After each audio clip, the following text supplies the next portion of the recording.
The Batman is one of the most well-recognized superheroes of all time, and the character has no shortage of appearances in a variety of entertainment mediums, including but not limited to video games. Easily the best rendition of Gotham's Dark Knight in video game form has to be the Arkham series. And the upcoming Gotham Knights from developer Warner Bros. Montreal looks to be a natural step forward for the larger universe of Batman games. Gotham Knights is ditching its focus on the beloved Bat, and instead placing the limelight on an extended Bat family which includes Batgirl, Robin, and Red Hood. While that's a really novel concept in and of itself, it comes with a massive catch: that Batman is long dead. You see, Gotham Knights is based around the premise that Batman has died, and the extended Bat family has united in an effort to carry on the legacy of Bruce Wayne as they face the villainous faction that is the Court of Owls. But that interesting plot premise gives rise to more questions than answers, and to that end, we can't help but ask, is Batman really dead in Gotham Knights? We are now able to confirm that billionaire philanthropist Bruce Wayne is...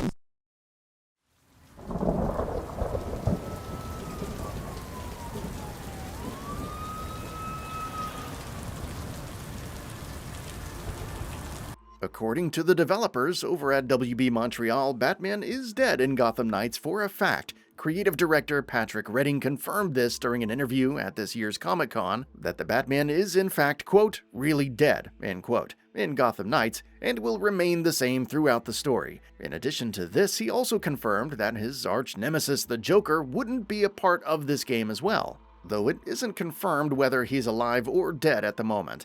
But there are at least two counter-arguments to the developer's statement, with the first being that this might be a classic case of mismarketing. We've seen multiple instances of developers purposefully misleading the audience into believing something that wouldn't be a part of the final game in an effort to surprise fans with a shocking twist, and one of the most recent examples of such marketing has to be The Last of Us Part 2. Prior to the game's launch, Naughty Dog even showed off alternate scenes with Joel that wouldn't be in the final game, so as to make the character's death hit harder by having an element of surprise with it. And the second counter-argument to the previous statement is the actual scenario surrounding Batman's death. According to Gotham Knights' story, Batman supposedly died during a freak accident in the Batcave that led to him destroying the entire facility along with himself. I'm no detective myself, but doesn't that sound a bit too weird and too convenient for someone as strong and intelligent as Batman? There's always the possibility that this might be a cover-up death for our Caped Crusader, and it wouldn't be the first time he would have done so during his decades-long career as a vigilante hunter. Batman has faked his death multiple times in the comics, such as when he was losing a fight with Superman. By faking his own death, Batman managed to get some time to undergo and build an entire army to defeat the Man of Steel. Hell, Batman even faked his own death at the end of Batman Arkham Knight. After having his identity revealed at the hands of Scarecrow, Batman had to activate the Nightfall Protocol, wherein he destroys the Wayne Manor with himself and Alfred apparently inside to make a show for the journalists surrounding the house. As such, it's possible that Batman has once again faked his death to accomplish a greater purpose. If you're watching this, I'm dead. This is a code black. And in his apparent absence, Gotham's Rogues Gallery has once again taken to the streets for a mad grab of power. The Court of Owls is a big organization that uses its highly trained assassins, the Talons, for carrying out its dirty work.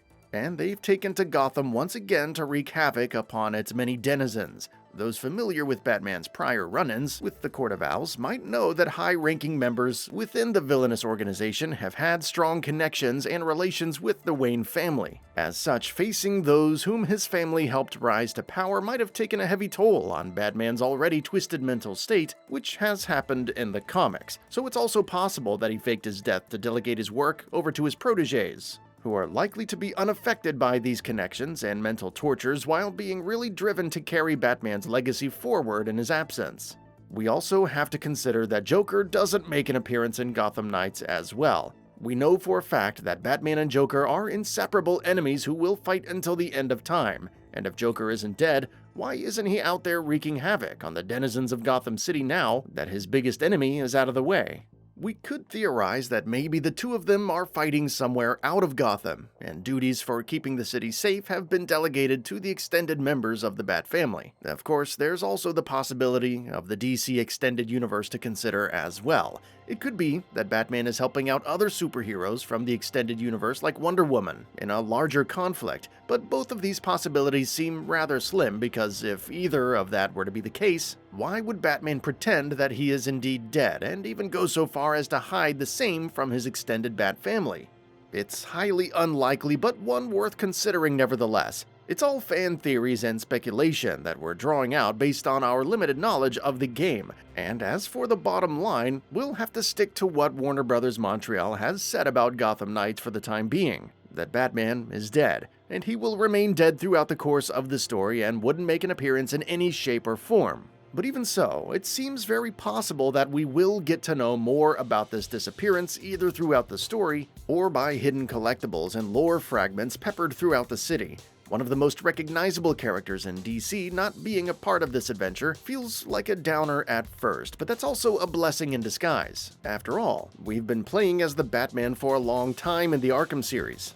Sure, there were sections that allowed players to assume the role of Catwoman or Robin or even Harley Quinn, but they were few and far between. With Gotham Knights, however, players will be able to fully explore the strength and abilities of these characters as they make their way to defeating Gotham's League of Criminals and continue the legacy of Batman as a team of misfits. That's all for now. If you enjoy what you saw, please hit the like button. And if you're new to the channel, now is a great time to subscribe. We upload brand new videos every single day. After subscribing, don't forget to enable all notifications by clicking the bell icon. Thanks for watching this video, and we'll see you next time, right here on Gaming Bolt.